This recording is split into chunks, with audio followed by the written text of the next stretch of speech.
मोहतरम सामीन व नाज़रीन, अस्सलामु अलैकुम वरहमतुल्लाहि वबरकातुह। मैं उम्मीद करती हूँ कि आप सब खैरियत से होंगे, खुशहाल होंगे। अल्लाह ताला आपका ऐसे ही खुश और आबाद रखे। आज की मेरी वीडियो उन लोगों के लिए है जो चाहते हैं कि वो गुनाह भी करते रहें और अल्लाह का अज़ाब भी नाजिल ना हो।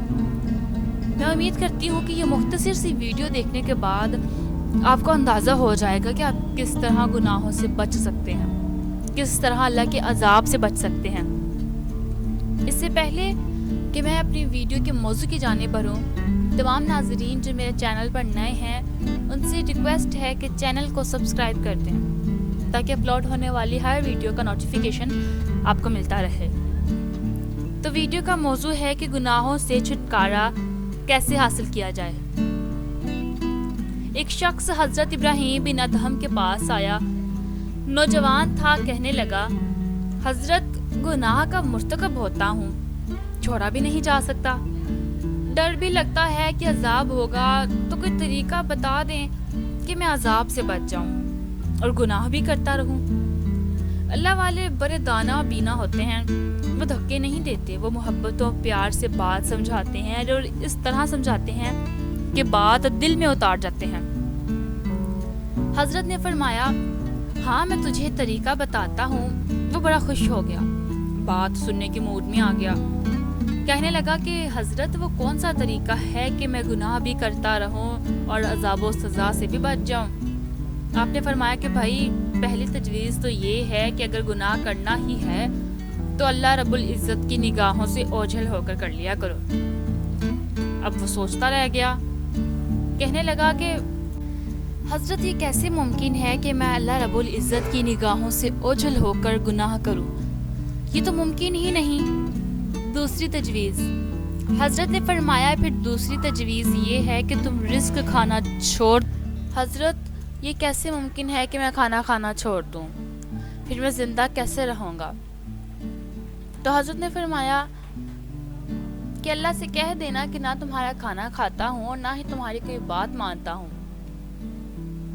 तीसरी तजवीज़, हज़रत ने फरमाया, फिर तीसरी तजवीज़ पेश करता हूँ और वो ये कि ज़मीन व आसमान अल्लाह रब्बुल इज़्ज़त ही का मुल्क है, इसी की हुकूमत में हर बादशाह की नाफरमानी उसके मुल्क में रह कर करना ये ठीक नहीं है, लिहाजा इससे बाहर निकल कर नाफरमानी करना।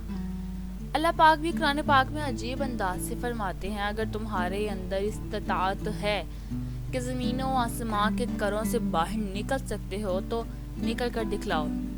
निकलोगे, किस दलील से निकलोगे? जैसे घड़े की मछली किधर जाएगी, कहाँ के? हज़रत ये भी नहीं हो सकता।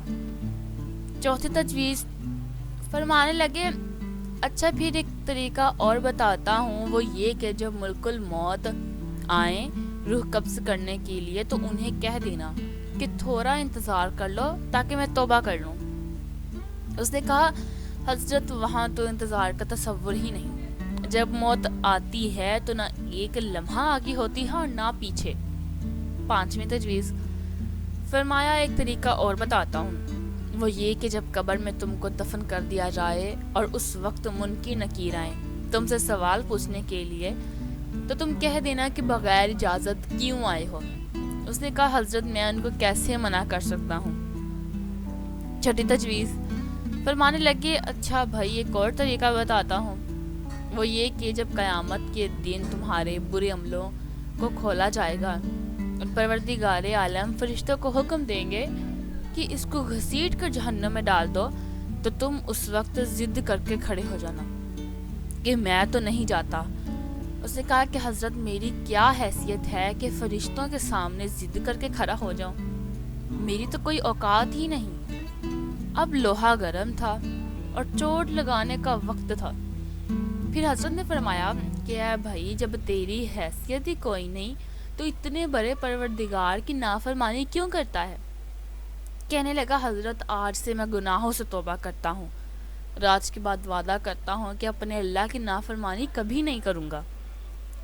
अल्लाह ताला मुझ गुनाहगार समेत हम सब मुसलमान आलिम को हया और पाक दामनी का ख्याल रखने और बेपर्दगी से बचने की सआदत नसीब فرماتے ہوئے عین صراط مستقیم پر جانے کی توفیق عطا فرمائے، آمین یا رب العالمین۔